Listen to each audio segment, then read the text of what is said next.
नमस्कार आप सभी को स्वागत है चैनल कॉम्प्लेक्स केमिस्ट्री में। कॉम्प्लेक्स केमिस्ट्री में आज का हमारा जो लेक्चर है वो टोटल बेस के बारे में है। फिलहाल हम क्लास 10th की साइंस का chapter number 2 acid base and salts के बारे में पढ़ रहे थे। जो एसिड का पार्ट है वो हम लास्ट वीडियो लेक्चर में कवर कर चुके हैं। आज के वीडियो लेक्चर में हम बेस के बारे में जानेंगे। ठीक है, आगे बढ़ते हैं। बेस क्या होता है? बेस वो सब्सटेंस है जो कि रेड लिटमस का कलर ब्लू लिटमस में कन्वर्ट कर देता है। देखिए, base changes the colour of red litmus to the blue. कुल मिला के फिलहाल आप ये जान लीजिए, जो बेस है वो एक ऐसा सब्सटेंस होता है जो कि रेड लिटमस को ब्लू लिटमस में कन्वर्ट कर देता है। Base are those chemical substance which have a bitter taste. Base वो सब्सटेंस होते हैं जिनका टेस्ट बिटर होता है, खाने में वो कड़वे लगते हैं। जो बेस सब्सटेंसेस है ना, वो एसिड से टोटल अपोजिट होता है। उनका जो भी मतलब प्रॉपर्टीज होती है वो एसिड से अपोजिट रहती है। कैसे? जो एसिड है वो ब्लू लिटमस को रेड में कन्वर्ट करता है और जो बेस है वो रेड लिटमस को ब्लू में कन्वर्ट करता है। सो एक दूसरे से बिल्कुल अपोजिट है। When bases are added to acid, they neutralize or cancel the effect of acid. जब भी बेस को हम एसिड में डालते हैं तो वो एसिड की इफेक्ट को टोटली खराब कर देता है, खत्म कर देता है। All the metal oxide and metal hydroxide are the bases. जितने भी मेटल ऑक्साइड हैं या मेटल हाइड्रोक्साइड हैं वो सारे के सारे बेस होते हैं। एग्जांपल क्या है? Sodium oxide, sodium hydroxide, calcium oxide, calcium hydroxide, और भी हैं जो मेटल ऑक्साइड या मेटल हाइड्रोक्साइड नहीं होते, वो भी बेसिस होता है। देखिए, सोडियम एक मेटल है, इसके साथ ऑक्सीजन लगा हुआ है, ये हो गया सोडियम ऑक्साइड। सोडियम एक मेटल है, इसके साथ OH लगा हुआ है, इसको कहते हैं सोडियम हाइड्रोक्साइड। कैल्शियम के साथ ऑक्सीजन लगा है, CaO, calcium oxide.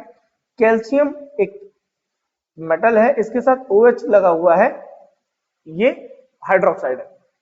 Calcium oxide, calcium hydroxide, magnesium oxide, magnesium hydroxide, sodium oxide, sodium hydroxide, ये सारे के सारे मतलब मेटल ऑक्साइड और मेटल हाइड्रोक्साइड, ये सारे के सारे बेसिस कहलाते हैं।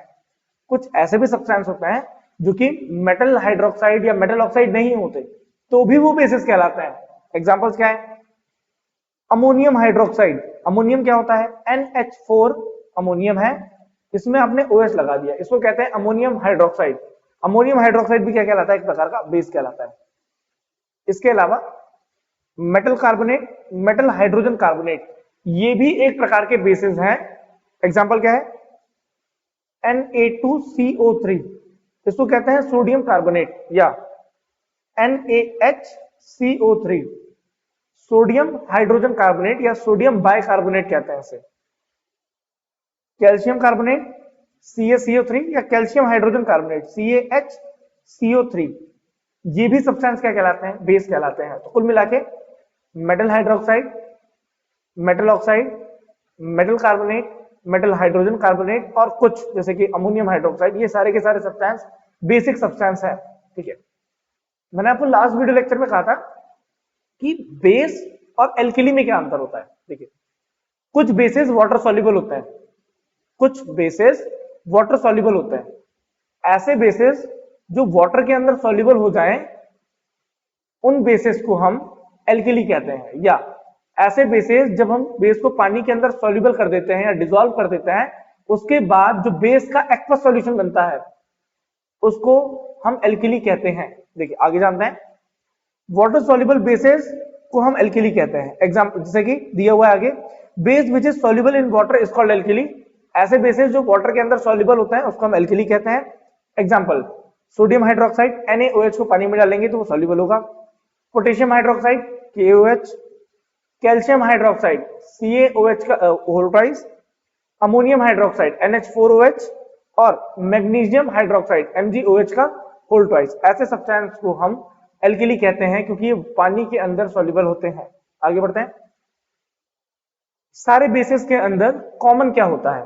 देखिए, the basis is a substance which dissolve water and produce hydroxide ion.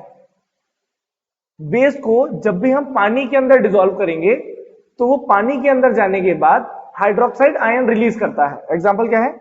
मान लीजिए आपने वाटर लिया, वाटर के अंदर आपने सोडियम हाइड्रोक्साइड डाला, NaOH को डाला, ये जो NaOH है वो Na प्लस और OH माइनस में डिसोसिएट हो गया पानी के अंदर जाने के बाद।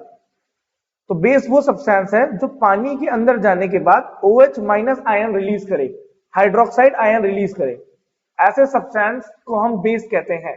एग्जांपल, सोडियम हाइड्रोक्साइड जब भी पानी के अंदर जाएगा तो वो Na प्लस और OH माइनस आयन रिलीज करेगा। एग्जांपल और भी है, जैसे मैग्नीशियम है, मैग्नीशियम हाइड्रोक्साइड को अगर आप पानी के अंदर डालेंगे तो बनाएगा Mg+2 प्लस साथ में OH माइनस आयन रिलीज करेगा। ठीक है, और भी एग्जांपल है, एल्यूमिनियम हाइड्रोक्साइड ले लीजिए, एल्यूमिनियम हाइड्रोक्साइड क्या बनाएगा, पानी के अंदर जैसे आप उसको डालेंगे तो बनाएगा Al+3 और साथ में बनाएगा 3OH माइनस आयन। ठीक है, तो बेस वो सब्सटेंस है जो पानी के अंदर जाता है और OH माइनस आयन रिलीज करता है। फिलहाल 10th की डेफिनेशन के लिए तो आप इतना जान लीजिए, सारे बेसिस के अंदर कॉमन क्या है, बेस वो सब्सटेंस है जो पानी के अंदर जाके OH माइनस आयन रिलीज करे। 10th की डेफिनेशन के लिए इतना काफी है कि बेसिस वो हैं जो पानी के अंदर डिसॉल्व होने के बाद OH माइनस आयन रिलीज करें, ऐसे सब्सटेंस को हम बेसिस कहते हैं। कुछ रिएक्शंस, कुछ बेस के एग्जांपल्स मैंने आपको यहाँ पे लिख के दे दिए हैं। आगे बढ़ते हैं, स्ट्रॉन्ग बेसिस क्या होता है, वीक बेसिस क्या होता है। जैसे वहां पे लास्ट लेक्चर में हमने पढ़ा था स्ट्रॉन्ग एसिड्स क्या होता है और वीक एसिड्स क्या होता है। जिन भी बच्चों को एसिड पढ़ना है वो लास्ट वीडियो लेक्चर देख सकते हैं, पूरा वीडियो लेक्चर बहुत डिटेलिंग में बनाया गया है। ठीक है, चलिए, बेसिस वो सब्सटेंस है जो पानी के अंदर कंप्लीटली आयनाइज कर दें खुद को। मतलब अगर आप NaOH लेते हैं तो NaOH का जब भी आप सब्सटेंस डालते हैं, मान लीजिए आपने 10 मोल NaOH डाला तो 10 के 10 मोल NaOH पूरा का पूरा पानी के अंदर डिसॉल्व हो जाए, ऐसे बेसिस स्ट्रॉन्ग बेसिस कहलाते हैं। मतलब ऐसे द बेस वो सब्सटेंस है, स्ट्रॉन्ग बेस वो सब्सटेंस है जो पानी के अंदर कंप्लीटली आयोनाइज हो जाए, सारा का सारा प्लस और OH माइनस में कन्वर्ट होता है। अब metallic plus, Na plus, Mg+2, AlCl+3 साथ में OH माइनस रिलीज करें। A large amount of hydroxide ion produced is called base।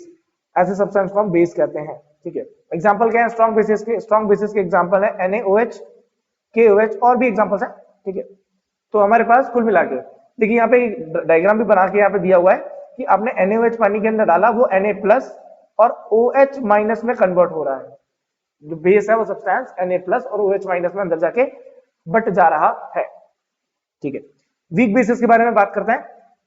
Week basis क्या होता है, जो पानी के अंदर कंप्लीटली आयनाइज नहीं होते, पार्शियली आयनाइज होते हैं, मतलब कुछ परसेंटेज उनका आयनाइज हो जाता है, बाकी बचा हुआ पोर्शन आयनाइज नहीं होता। ठीक है, a base which is partially ionize in water thus produce small amount of hydroxide ion is called weak bases. ऐसे सब्सटेंस को हम वीक बेस कहते हैं। ठीक है, एग्जांपल क्या है, CaOH का whole twice, magnesium calcium hydroxide, magnesium hydroxide, MgOH का होल ट्वाइस। ठीक है, और हमारे पास एक एग्जांपल और है ammonium hydroxide, NH4OH, ammonium hydroxide. देखिए NH3 अमोनिया होता है, वो भी एक प्रकार का बेस होता है, अमोनिया भी एक प्रकार का बेस होता है, ये अमोनिया है। इसी को अगर NH4 प्लस लिख दूं मैं, इसको कहते हैं अमोनियम आयन। इस अमोनियम आयन में से प्लस हटा के अगर मैं यहाँ पे OH लगा दूं, इसको कहते हैं ammonium hydroxide. Ammonium hydroxide is a kind of a weak base. ठीक है, आगे बढ़ते हैं। प्रॉपर्टी ऑफ बेस क्या है, देखिए बेस बिटर इन टेस्ट होता है। अच्छा, अगर डिफरेंशिएट करें एसिड और बेस में, तो बेस का टेस्ट कैसा होता है, बिटर होता है। एसिड का टेस्ट कैसा होता है, सोर होता है। यहाँ पे एसिड के बारे में लिख लेते हैं, एसिड का सोर कैसा रहता है, एसिड का टेस्ट कैसा लगता है, जैसा लगता है सोर होता है, खट्टा होता है वो। बेस का एक सोपी टच होता है, acid is liquid, mainly liquid है ना, कोरोसिव होता है नेचर में, तो टच के बारे में तो नहीं। Base turns red litmus into the blue, base क्या करता है, लाल लिटमस को ब्लू में कन्वर्ट करता है। यहां पर ब्लू लिटमस को हम रेड में कन्वर्ट कर देते हैं। बेस इलेक्ट्रिसिटी कंडक्ट करता है सॉल्यूशन के अंदर, base conduct electricity in the solution, they are electrolyte by producing OH minus ion. Acid भी इलेक्ट्रिसिटी कंडक्ट करता है, बट वो क्या रिलीज करता है, H प्लस आयन रिलीज करता है, ये भी इलेक्ट्रिसिटी कंडक्ट करता है।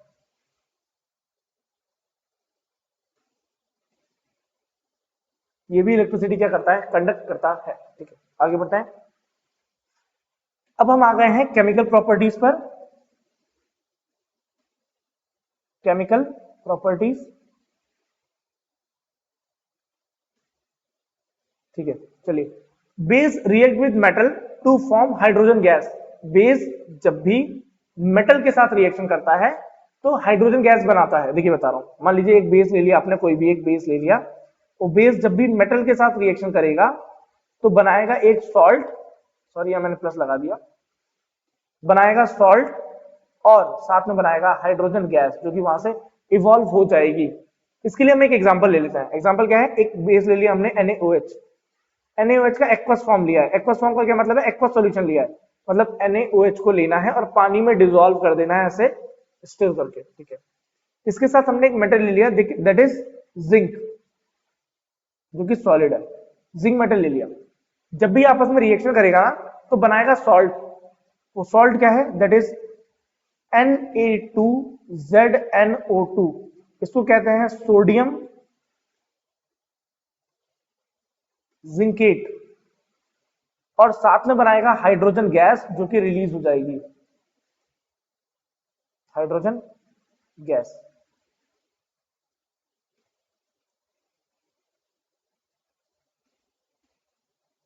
ये सोडियम हाइड्रोक्साइड है,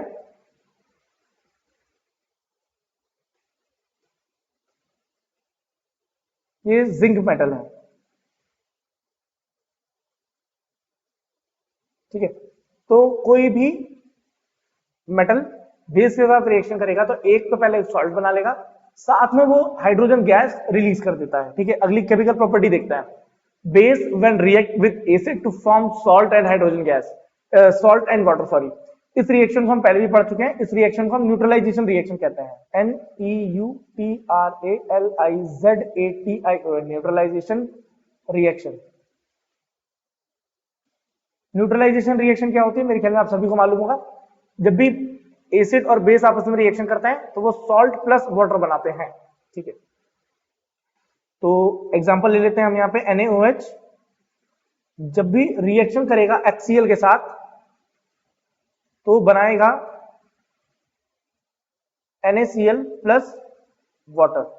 इस रिएक्शन को हम न्यूट्रलाइजेशन रिएक्शन क्यों कहते हैं, क्योंकि बेस और एसिड आपस में एक दूसरे के इफेक्ट को खत्म कर देते हैं और दो न्यूट्रल सब्सटेंसेस बनाते हैं जिनका pH 7 होता है। ठीक, तो एसिड और बेस आपस में जब भी रिएक्शन करते हैं तो वो न्यूट्रल सब्सटेंसेस बनाता है, जो ना कि एसिडिक नेचर में होता है ना ही उनका नेचर बेसिक होता है, वो दोनों सब्सटेंसेस न्यूट्रल होते हैं। ठीक है, base when react with non metal oxide, base जब नॉन मेटल ऑक्साइड के साथ भी रिएक्शन करेगा तब भी वो सॉल्ट प्लस वाटर बनाता है।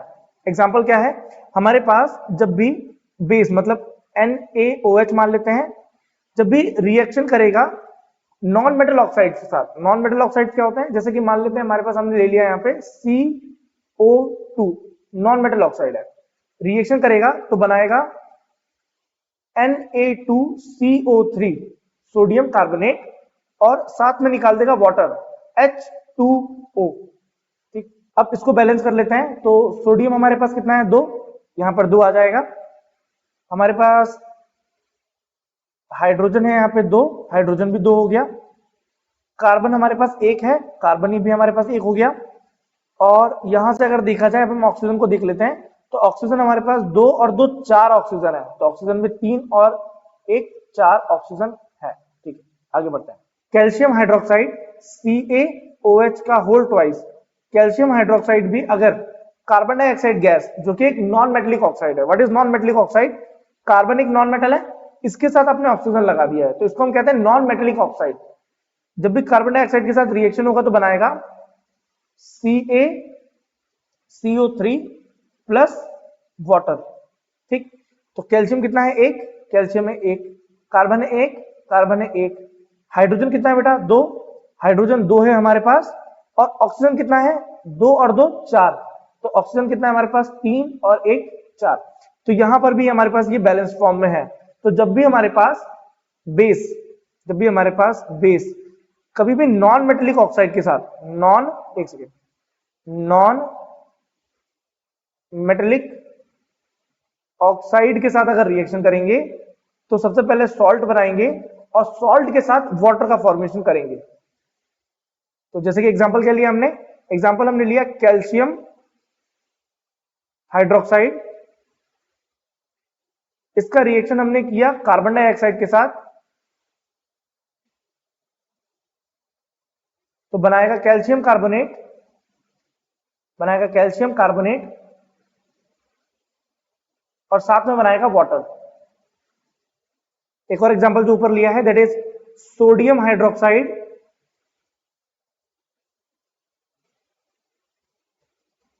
ये रिएक्शन करेगा कार्बन डाइऑक्साइड के साथ, तो साथ में क्या बनाएगा सोडियम कार्बोनेट, सोडियम कार्बोनेट और साथ में बनाएगा वाटर। ठीक है, आगे बढ़ते हैं। यूज ऑफ बेस, बेसिस का यूज क्या है हमारे पास। ठीक है, तो सबसे पहले जो बेसिस हैं उनकी कुछ इंपॉर्टेंट चीज हम देख लेते हैं किस काम में आता है। जैसे कि सबसे पहला एक बेस है sodium hydroxide. Sodium hydroxide mainly soap बनाने के लिए काम में आता है, पेपर बनाने के लिए काम में आता है, साथ में सिंथेटिक फाइबर जिसको हम रायन कहते हैं वो बनाने के लिए काम में आता है। ठीक है, कैल्शियम हाइड्रोक्साइड जो कि स्लेग लाइम है वो ब्लीचिंग पाउडर बनाने के लिए काम में आता है। जिस सब्सटेंस को जो ब्लीच होता है वो मैल को हटाने के लिए काम में आता है, जगहों को साफ करने के लिए काम में आता है। ठीक है, मैग्नीशियम हाइड्रोक्साइड एक प्रकार का एंटा एसिड है ना, जो पेट की एसिडिटी को कम कर देता है, उसके काम में आता है।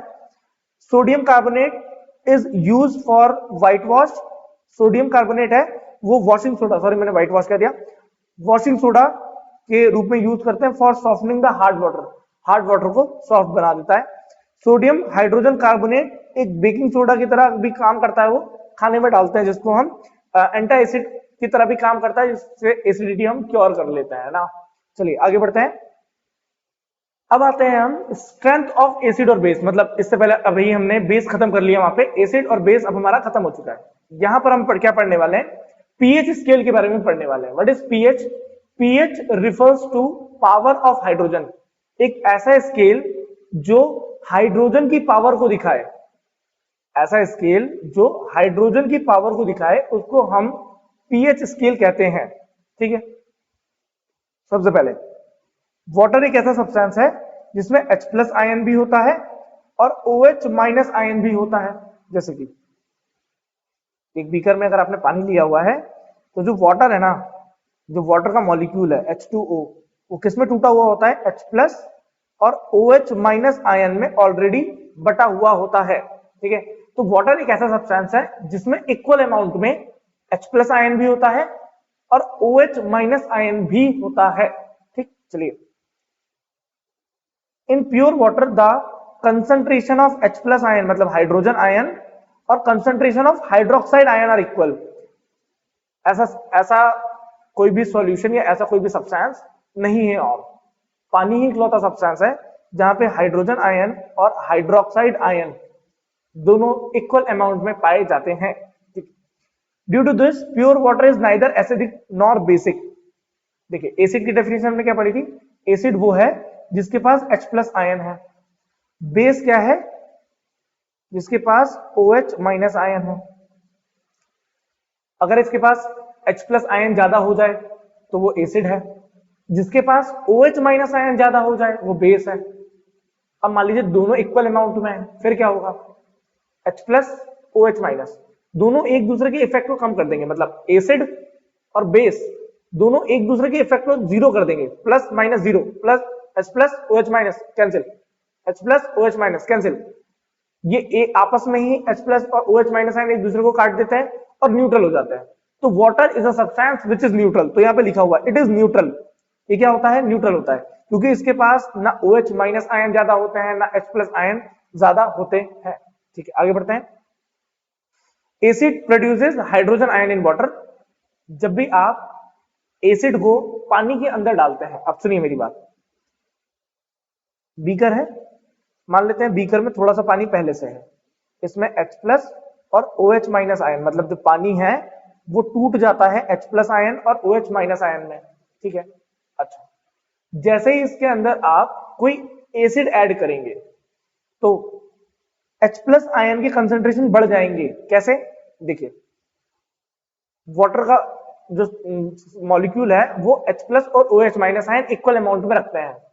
मतलब मान लीजिए अगर 50 मॉलिक्यूल हैं तो 50 H प्लस के आयन है और 50 OH माइनस के आयन है। तो फिलहाल H प्लस और OH माइनस दोनों का कंसंट्रेशन बराबर है। अगर आप इस वाटर में एसिड को ऐड करते हैं, मान लीजिए HX नाम का कोई एसिड है, HX क्यों, HCl नाम का एक एसिड है, हाइड्रोक्लोराइड एसिड है ना, हाइड्रोक्लोरिक एसिड। इसको अगर ऐड करेंगे तो ये कन्वर्ट होगा H प्लस और Cl माइनस आयन में। तो धीरे धीरे अगर मान लीजिए आपने HCl के 50 मॉलिक्यूल डाले हैं तो आपको वो 50 H प्लस के आयन दे देगा। तो इस वाटर प्लस एसिड के कॉम्बिनेशन में OH के आयन तो 50 ही रह गए, लेकिन वाटर में भी H प्लस के 50 मॉलिक्यूल थे, एसिड में भी H प्लस जो आपने एसिड डाला है उसमें भी 50 मॉलिक्यूल है। तो H प्लस के टोटल आयन कितने हो गए, हमारे पास H प्लस के टोटल 100 आयन हो गए। तो जब भी आप वाटर के अंदर एसिड को मिलाते हैं तो H प्लस के आयन का कंसंट्रेशन बढ़ जाता है, इसीलिए वो सॉल्यूशन एसिडिक सॉल्यूशन कहलाता है। ठीक है, मैं फिर से समझा दे रहा हूं, जिन भी बच्चों को यहां समझ में नहीं आया है वो एक बार फिर से जो ऊपर थ्योरी लिखी है उस थ्योरी के माध्यम से समझ लें। ठीक है, acid produce H plus ion in water. Acid क्या करता है, जैसे ही पानी के अंदर जाता है H प्लस आयन बना लेता है, और हमने पढ़ा भी है डेफिनेशन में what is acid which produces H plus ion. ठीक है, so when acid is added to water, जब भी एसिड को हम पानी में ऐड करते हैं, then the concentration of hydrogen ion water increases। जब भी आप एसिड को डालते हैं तो पानी के अंदर H प्लस और OH माइनस आयन पहले से बराबर अमाउंट में थे, जब भी आपने उसमें एसिड डाला तो acid H plus ion release करता है, तो concentration of H plus ion increases. The solution of acid thus formed will have more hydrogen ion। तो उस सॉल्यूशन के अंदर हाइड्रोजन आयन बढ़ जाएंगे। ठीक, जैसे कि मैंने आपको बताया था, it will be acidic in nature. अब जो नया सॉल्यूशन बनेगा वो सॉल्यूशन एसिडिक हो जाएगा नेचर में। इन अदर वर्ड, दूसरे शब्दों में कहा जाए तो हमारे पास acidic solution have excess hydrogen ion. Acidic solution के अंदर हाइड्रोजन आयन किसमें होता है, एक्सेस अमाउंट में होता है। Please note that even the acidic solution contain hydrogen ion which come from the ionisation of water. ठीक है, but the concentration of hydroxide ion in the acidic solution is much less than the hydrogen ion.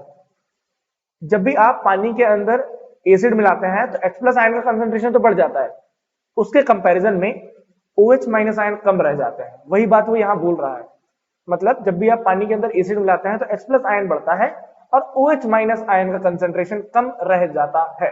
ठीक है, आगे बढ़ते हैं। Base क्या करता है, पानी के अंदर हाइड्रोक्साइड आयन रिलीज करता है। बेस जब पानी के अंदर हाइड्रोक्साइड आयन रिलीज करेगा तो पानी में तो इक्वल अमाउंट में H प्लस और OH minus ion equal amount में रहता है। ठीक है, जब भी आप इसमें बेस ऐड करते हैं, मतलब NaOH मान लीजिए आपने इसमें ऐड किया, एक सेकेंड, बेस इसके अंदर जाएगा, टूटेगा Na प्लस और OH माइनस आयन में टूट जाएगा। तो धीरे धीरे जो बेस आया है ये अपने साथ ढेर सारा OH माइनस आयन लेके आया है। तो यहां पर पानी में तो पहले ही OH माइनस आयन थे और ये बेस भी OH माइनस आयन लेके आ गया, तो concentration of OH minus ion बढ़ेगा, जिसके कारण सॉल्यूशन एसिडिक कहला जाएगा। उसके कंपैरिजन में H प्लस आयन जो रहेंगे वो बहुत कम हो जाएंगे, जिसके कारण कहा जाएगा कि बेसिक सॉल्यूशन के अंदर H प्लस आयन का कंसंट्रेशन कम होता है और OH माइनस आयन का कंसंट्रेशन बहुत ज्यादा बढ़ जाता है, इसीलिए ऐसे सॉल्यूशंस को हम बेसिक सॉल्यूशन कहते हैं। ठीक है, देख लीजिए यहाँ पे मैं इंग्लिश में आपको वही चीज पढ़ा दे रहा हूं जो मैंने हिंदी में बोला। The base produces hydroxide ion in the water, so when base is added to the water the concentration of hydroxide ion increases। जब भी आप बेस मिलाते हैं पानी के अंदर तो हाइड्रोक्साइड आयन का कंसंट्रेशन बढ़ जाता है। the solution formed by dissolving the base in water will more hydroxide ion। ठीक है, वो ज्यादा हाइड्रोक्साइड आयन बना देता है, इसीलिए जो सब्सटेंस है वो बेसिक हो जाएगा नेचर में। इन अदर वर्ड, दूसरे शब्दों में कहा जाए the basic solution have excess hydroxide ion. Basic solution के अंदर हाइड्रोक्साइड आयन ज्यादा होता है in comparison of H plus. मतलब देखो, पानी में आप डाल रहे हो, बेस को मिला रहे हो, मतलब H प्लस आयन तो पहले से थे, OH माइनस आयन भी थे, और जब आपने बेस मिलाया तो और OH माइनस आयन आ गए, मतलब H प्लस आयन तो थे पहले से, लेकिन H प्लस आयन कम हो गए, OH माइनस आयन बढ़ गए। वही चीज यहाँ पे लिखा है, the basic solution have hydrogen in them which come from ionization of water, but the concentration of hydrogen ion basic solution is much less than the hydroxide ion. मतलब hydroxide ion का जो कंसंट्रेशन है, hydroxide ion का concentration बढ़ जाता है in comparison of H plus ion. H plus ion का concentration घट जाता है. चलिए अब आगे ना थोड़ा सा जो हमारे पास पीएच स्केल है उसके बारे में और इंफॉर्मेशन ले लेते हैं. जो पीएच स्केल होता है उसमें जो वैल्यू होती है ना वो 0 से लेके 14 के बीच में होती है. पीएच स्केल में 0, 1, 2, 3, 4, 5, 6, 7, 8, 9, 10, 11, 12, 13, 14 तक ऐसे नंबर्स लिखे हुए होते हैं. ठीक है. जो 0 से 7 तक की वैल्यूज होती हैं ये एसिडिक सॉल्यूशन को दिखाती हैं. किसको दिखाती है बेटा? एसिड्स को दिखाती हैं. 7 से 14 तक जो नंबर्स होते हैं ये बेसिक सॉल्यूशंस को दिखाते हैं, यानी कि बेसिक्स को दिखाते हैं. 7 नंबर पे जो सब्सटेंस होता है वो टोटली न्यूट्रल होता है, जिसका पीएच 7 है. ना ही वो एसिडिक है ना ही वो बेसिक है नेचर में. वो एसिड भी नहीं है और वो बेस भी नहीं है. न्यूट्रल सब्सटेंसेस क्या क्या होता है? जैसे कि NaCl, जैसे कि वाटर. ये जो सब्सटेंस है ये टोटली न्यूट्रल है. इनका पीएच कितना है? 7. ना ही ये एसिडिक है ना ही ये बेसिक है. ठीक लिखा हुआ है. 0 से लेकर 1 तक जो एसिडिक वैल्यू होती है, जो एसिड्स होते हैं उनकी वैल्यू 0 से लेकर 7 के बीच में होती है. अच्छा, 0 से लेके 3 तक सारे स्ट्रॉन्ग एसिड्स होता है. मतलब 0 जब स्टार्ट करते हैं ना पीएच नंबर, तब स्टार्टिंग के जो नंबर्स होते हैं वो स्ट्रॉन्ग एसिड्स को दिखाते हैं. जैसे जैसे वो नंबर बढ़ेंगे एसिडिक स्ट्रेंथ किसी भी सॉल्यूशन का कम होने लग जाएगा. ठीक, जैसे कि स्टार्टिंग में जो 0 से लेके 3 तक के सॉल्यूशंस हैं या 3.5 के सॉल्यूशंस हैं वो स्ट्रॉन्ग एसिड रहेंगे. धीरे धीरे H प्लस आयन का स्ट्रेंथ घटने लगता है. मतलब जब नंबर चला जाएगा, मान लीजिए किसी भी सॉल्यूशन का पीएच आ जाएगा 4, 5, 6 या नियरली 7, ऐसे सॉल्यूशंस वीक एसिड बन जाते हैं. मतलब स्टार्टिंग के जिनका पीएच 1 से लेके 3.5 या 3 के बीच में होता है या 2 के बीच में होता है, 1 के बीच में 1 होता है. मतलब ऐसे सॉल्यूशन जिनका पीएच 1 है वो बहुत स्ट्रॉन्ग एसिड्स है. ऐसे सॉल्यूशन जिनका पीएच 2 है वो भी स्ट्रॉन्ग एसिड है. ऐसे सॉल्यूशन जिनका पीएच 6 है, 7 है, 5 है, 5.5 है, वो सारे वीक एसिड्स कहलाते हैं. जिसका पीएच 7 है वो न्यूट्रल है, ना ही वो एसिड है ना ही वो बेसिक है. आखिरी वाला, these pH value are alkaline. कौन सी एल्कलाइन है? 7 से लेके सॉरी एल्कली है.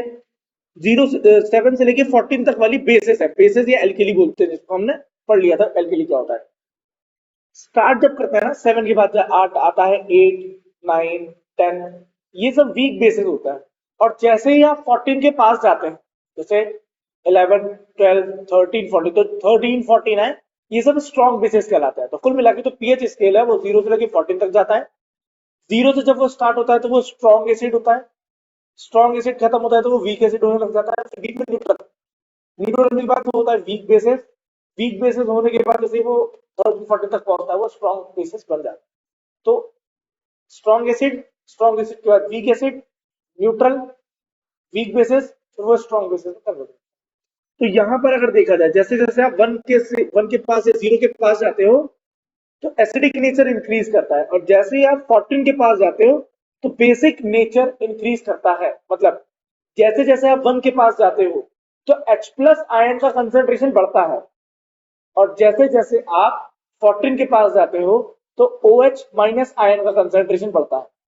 या जैसे जैसे आप 1 के पास या 0 के पास जाते हो तो OH माइनस का आयन का कंसेंट्रेशन कम होता है.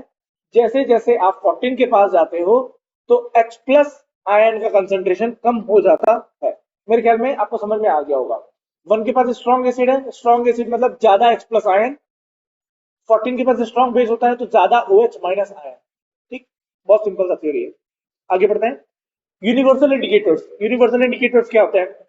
The common indicators cannot tell us the relative strength of acid or base. Acid और बेस का रिलेटिव स्ट्रेंथ हमें कोई एक कॉमन इंडिकेटर नहीं बता सकता. मतलब कहने का मतलब ये है कि आपने 2 बीकर में एसिड ले लिए, अब आप कैसे बताएंगे कि कौन सा एसिड स्ट्रॉन्ग है कौन सा एसिड वीक है? मेरे ख्याल में आपको क्वेश्चन समझ में आ गया होगा. 2 बीकर है, एक बीकर में स्ट्रॉन्ग एसिड है, एक बीकर में वीक एसिड है. अब आप कैसे पता करके बताएंगे कि कौन सा स्ट्रॉन्ग एसिड है और कौन सा वीक एसिड है, क्योंकि हम नेकेड आइज से तो देख के बता नहीं सकते कि किसमें H प्लस के ज्यादा कंसंट्रेशन है और किसमें H प्लस आयन के कम कंसंट्रेशन है। तो हमें कैसे पता लगेगा? वो हमें पता लगेगा यूनिवर्सल इंडिकेटर से। मान लीजिए आपने 2 बीकर लिए, बीकर नंबर 1, फिर आपने लिया दूसरा beaker, that is beaker number 2। मान लेते हैं बीकर नंबर 2, मान लेते हैं इसमें स्ट्रॉन्ग एसिड है और यहां पर हमारे पास वीक एसिड है। जैसे ही स्ट्रॉन्ग एसिड और वीक एसिड के अंदर हम यूनिवर्सल इंडिकेटर्स को डिप करेंगे तो यूनिवर्सल इंडिकेटर्स अपने कलर को बदलेंगे। या ऐसे ही आप जरूरी नहीं है कि एसिड लें, हो सकता है आप बेस भी लें, हो सकता है आपने यहाँ पे ले लिया स्ट्रॉन्ग बेस और यहां पर भी ले लिया हो वीक बेस। हमें क्या करना है? यूनिवर्सल इंडिकेटर्स को इसके अंदर डिप करना है। डिप करने के बाद कलर का चेंज आएगा, उस कलर के चेंज से हमें पता लग जाएगा कि वो जो सब्सटेंस है वो स्ट्रॉन्ग एसिड है, स्ट्रॉन्ग बेस है, या वीक एसिड है, या वो वीक बेस है। ठीक है, सो आगे देखते हैं। ये पहले मैं बता देता हूं। To obtain the idea how acid and basic substances is universal indicator is use, वहां पे हम यूनिवर्सल इंडिकेटर का यूज करते हैं। यूनिवर्सल इंडिकेटर क्या करता है? Universal indicator is a mixture of many different indicators. मतलब यूनिवर्सल इंडिकेटर में हम बहुत सारे इंडिकेटर्स को मिला देते हैं, which give us different color at the different pH values। जब pH वैल्यूज अलग अलग होती है, मान लीजिए pH वैल्यू 1 है, pH वैल्यू 2 है, 3 है, 4, 5, 6, 14 तक कुछ भी है, तो इन अलग अलग pH वैल्यूज पर वो अलग अलग कलर हमें बताता है। अब वो कलर हमें देखना है। जैसे कि मान लीजिए pH 1 है या pH 0 है तो हमें डार्क रेड कलर देगा।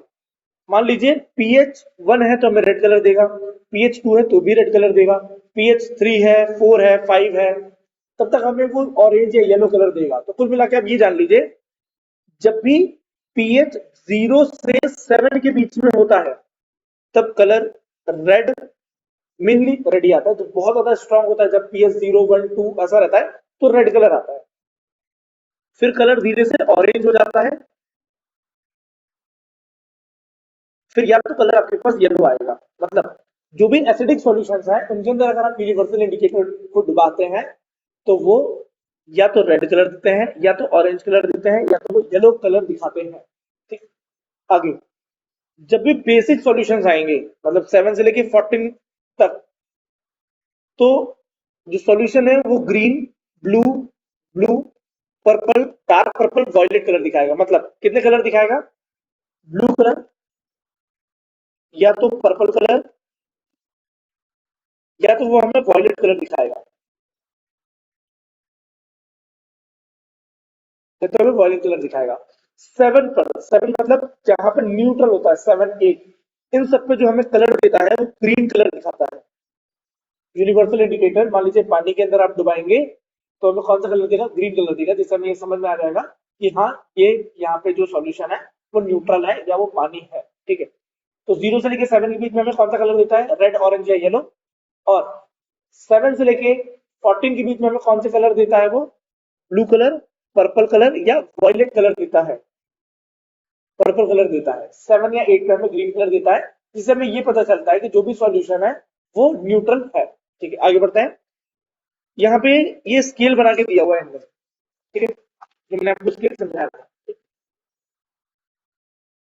देखिए 1 पर रेड कलर आएगा, 2 पर भी रेड कलर आएगा, 3 पे ये हल्का सा स्लाइटली ये ना ऑरेंज हो रहा है, फिर ये धीरे से ऑरेंज, फिर येलो, फिर ग्रीनिश येलो हो जा रहा है। फिर बीच में जो 7, 8 है ना, ये ग्रीन कलर दे रहा है ना, ये बिल्कुल ही ग्रीन कलर दे रहा है। फिर उसके बाद कलर हो रहा है blue, purple, sorry, blue, navy blue, purple colour, dark purple colour, violet और वॉयलेट, ये चल रहा है ना। तो जब पीएच 1 था, 2 था, 3 था, तब तक रेड या ऑरेंज कलर ये सब चल रहा था। फिर 5, 6 पे हल्का सा येलो और ग्रीन हल्का सा आने लगा था। फिर 7, 8 पे तो ग्रीन ही रहता है, ग्रीन, डार्क ग्रीन। फिर उसके बाद कलर बदल रहा है, blue, navy blue, purple, violet, और ये कलर बदल रहे हैं 14 तक जाते जाते। 7 पर एसिड न्यूट्रल होता है, 1 से लेकर 7 के बीच में एसिडिक होता है। 1 की तरफ या 0 की तरफ जितना जाओगे सॉल्यूशन उतना ज्यादा एसिडिक होता जाएगा, मतलब H प्लस आयन उतने ज्यादा मिलते जाएंगे। मोर H प्लस आयन, मोर H प्लस आयन, यहाँ पे 1 के पास या 0 के पास जाओगे तो मोर H प्लस आयन, 14 के पास जाओगे तो मोर OH माइनस आयन बनेगा। ठीक है, आगे बढ़ते हैं। कुछ क्वेश्चन है हमारे पास यहाँ पे, अब हम क्वेश्चन को देख लेते हैं 2 minute. PH value of the 6 solutions A2F में हमारे पास यहाँ पे 6 सॉल्यूशंस हैं।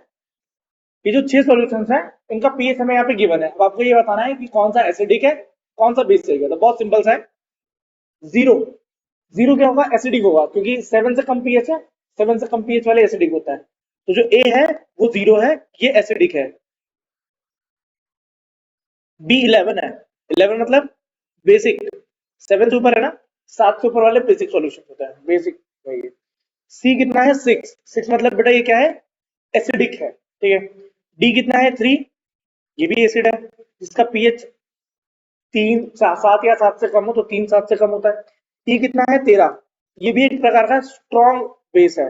13 है ना, स्ट्रॉन्ग बेस है, स्ट्रॉन्ग बेस है।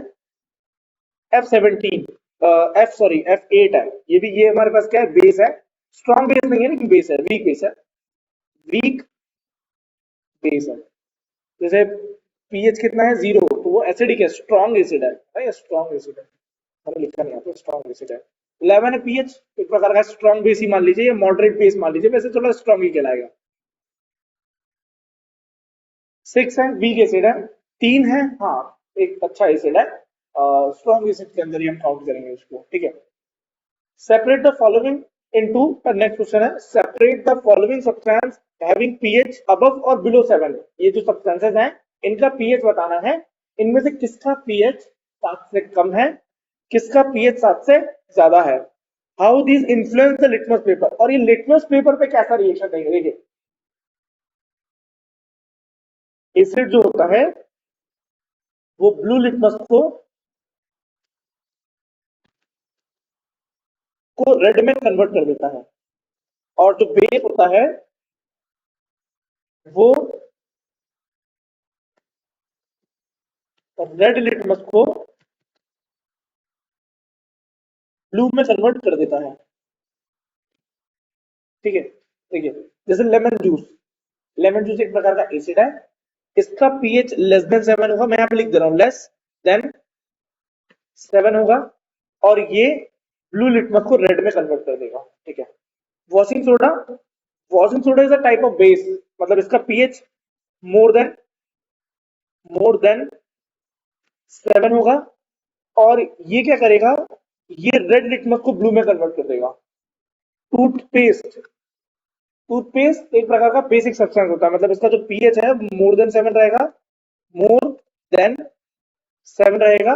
जो बेस है वो रेड को ब्लू में कन्वर्ट कर देता है, तो ये रेड, अगर उसको रेड लिटमस पर डालेंगे तो उसको ब्लू लिटमस में कन्वर्ट कर देगा। Vinegar, vinegar is a weak acid, लेकिन एसिड है, तो इसका पीएच लेस देन 7 होगा। पीएच अगर इसका लेस देन 7 है तो ये ब्लू लिटमस को रेड में कन्वर्ट करेगा, मतलब जैसे ही आप विनेगर के अंदर लिटमस पेपर को डालेंगे, ब्लू लिटमस पेपर को डालेंगे तो वो रेड में कन्वर्ट हो जाएगा। स्टमक जूस, स्टमक जूस में HCl होता है, HCl एक प्रकार का स्ट्रॉन्ग एसिड है, मतलब इसका पीएच 7 से कम है, वैसे तो 1 के आसपास है, इसका पीएच 7 से कम है, तो लेस देन 7, और ये भी ब्लू लिटमस को रेड में कन्वर्ट कर देगा। चलिए आगे बढ़ते हैं। Importance of pH in everyday life, daily life में पीएच हमारे पास कहाँ कहाँ काम में आता है, बहुत सारे चीजों में काम में आता है। ठीक है, आगे हम इसको पढ़ने वाले हैं। ठीक है, सबसे पहले हमें दिया हुआ है पीएच ऑफ डाइजेस्टिव सिस्टम। देखिए जो हमारा पेट है, पेट में ना गैस्ट्रिक जूस रिलीज होता है, गैस्ट्रिक जूस में एक प्रकार का एसिड रिलीज होता है जिसको हम HCl एसिड कहते हैं, हाइड्रोक्लोरिक एसिड, जो कि खाने को पचाने के लिए काम में आता है।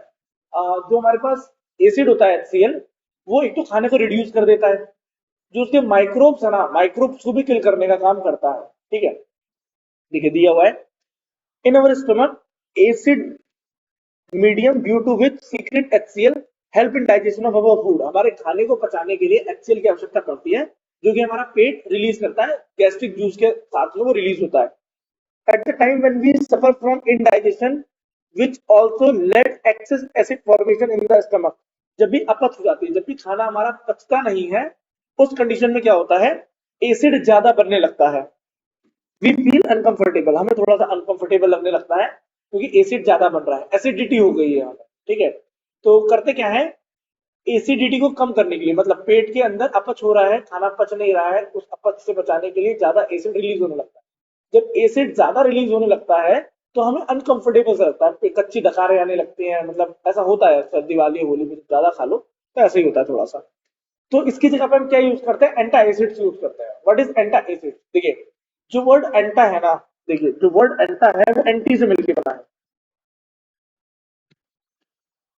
तो वर्ड एंटा है ना वो एंटी से मिलकर बना है, एंटी मतलब होता है विरोधी, और विरोध में, है ना।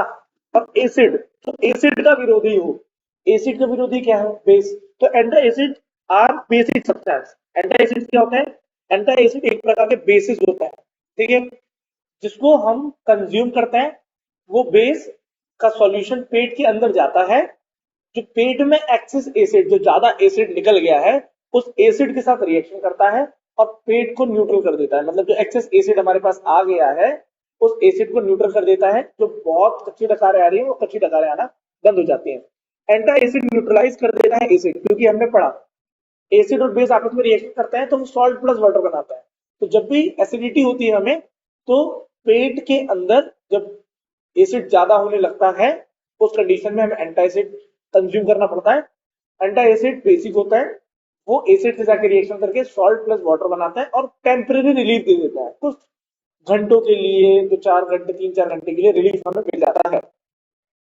एंटी एसिड्स हम कौन कौन सी यूज करते हैं, हम मैग्नीशियम हाइड्रोक्साइड यूज करते हैं, MgOH का होल ट्वाइस, और साथ में हम एक NaHCO3 बेकिंग सोडा भी यूज करता है, ठीक है, ये भी हम साथ में कंज्यूम करते हैं। तो ये दोनों ही एज अ एंटी एसिड काम करता है, मतलब पेट की एसिडिटी को अगर कम करना है तो मिल्क ऑफ मैग्नीशिया मतलब MgOH का होल ट्वाइस या सोडियम हाइड्रोजन कार्बोनेट या सोडियम बाय कार्बोनेट हम यूज करते हैं, ठीक है। आगे बढ़ते हैं, pH change the cause of tooth decay. देखिए क्या होता है, जब भी आ, हम रात में खाना खा लेते हैं तो रात भर ना माइक्रोब्स ग्रो करते हैं माउथ के अंदर, इसीलिए कहते हैं कि 2 बार ब्रश करना चाहिए, ब्रश रात में सोने से पहले भी ब्रश करके सोना चाहिए। होता क्या है कि जब हम रात में सोते हैं तो माउथ के अंदर ना माइक्रोब्स ग्रो करते हैं, वो माइक्रोब्स क्या करते हैं, दांत का जो पीएच होता है, जो टूथ है उसका पीएच जो होता है वो एसिडिक बना देता है, मतलब 5.5 से भी पीएच को और कम करने लग जाता है। मतलब माइक्रोब जब ग्रो करता है, हम खाना खा लिए, खाना खाने के बाद मान लीजिए खाना उसके अंदर रह गया तो माइक्रोब लगेगा तो जो पीएच है वो 5.5 से भी क्या हो जाता है, कम हो जाता है।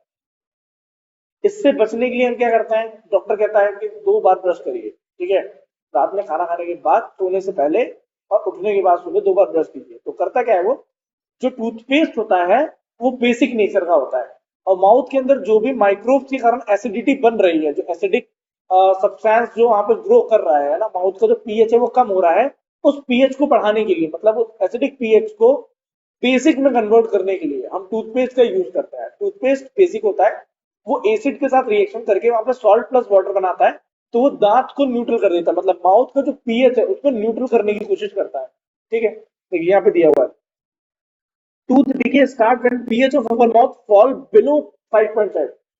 पीएच 5.5 से जब कम होने लगता है तो हमारे दांत खराब होने लग जाता है। This happens due to acid release by the bacteria while breaking of sugar into the mouth.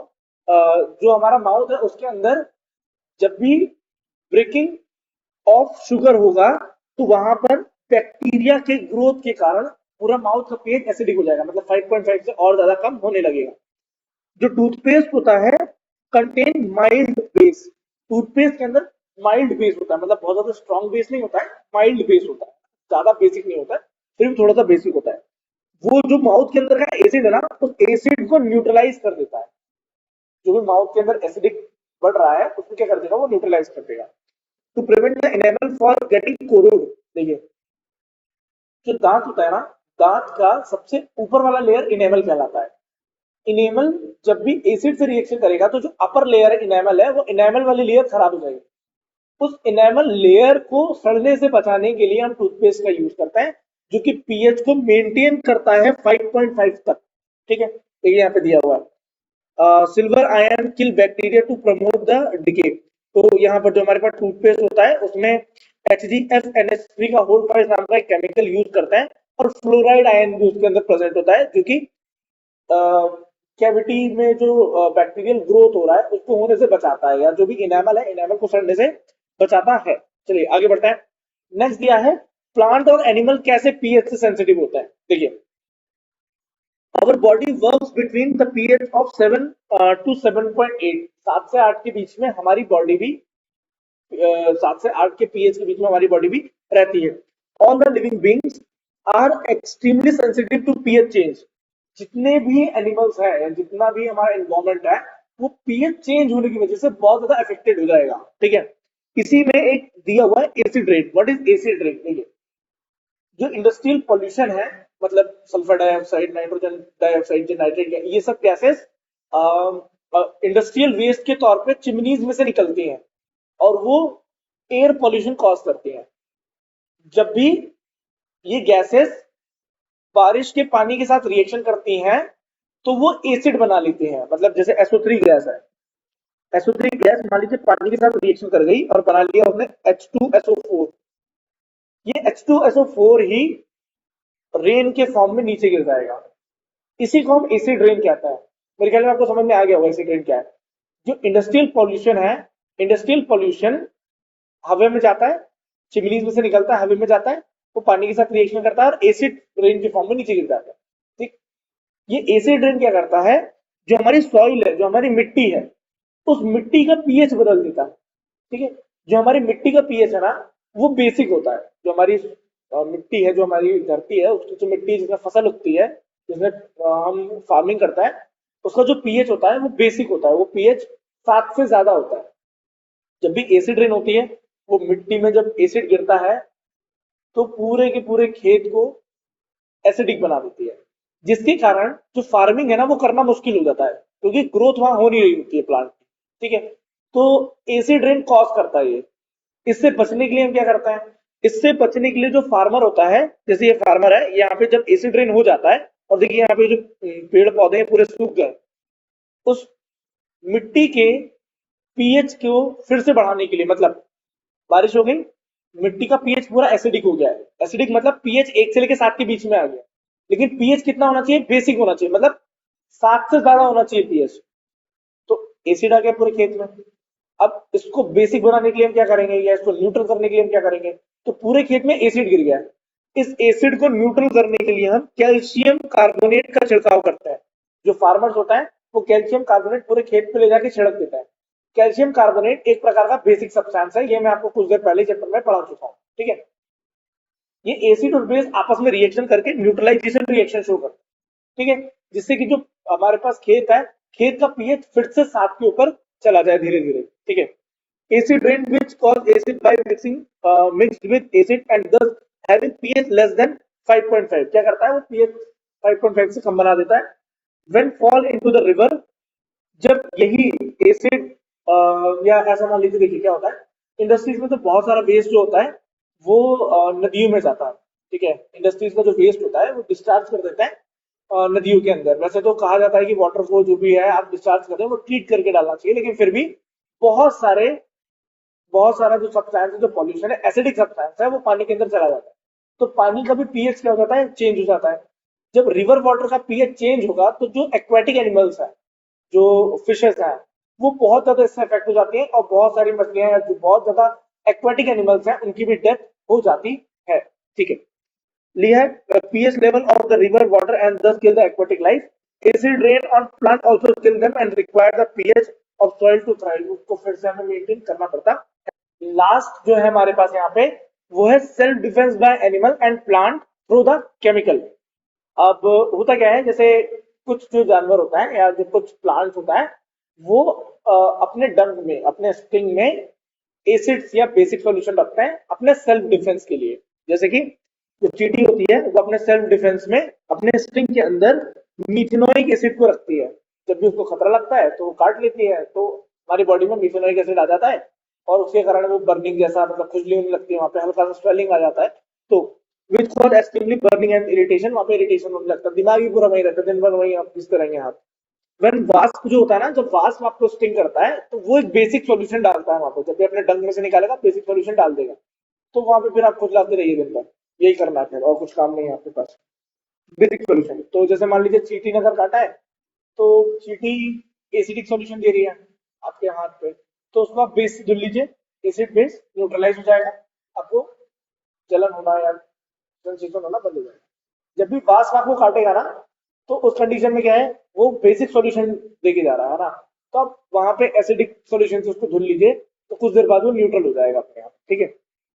चलिए, फॉर एन एंट बाइट, जब भी आपको एंट काटती है, mild base like baking soda, baking soda को आपको क्या करना पड़ता है, घिसना पड़ता है जहां पे भी आपको काटा हुआ है, वो क्या करता है, न्यूट्रलाइज कर देता है एसिड की इफेक्ट को, आपको खुजली नहीं होगी बाद में।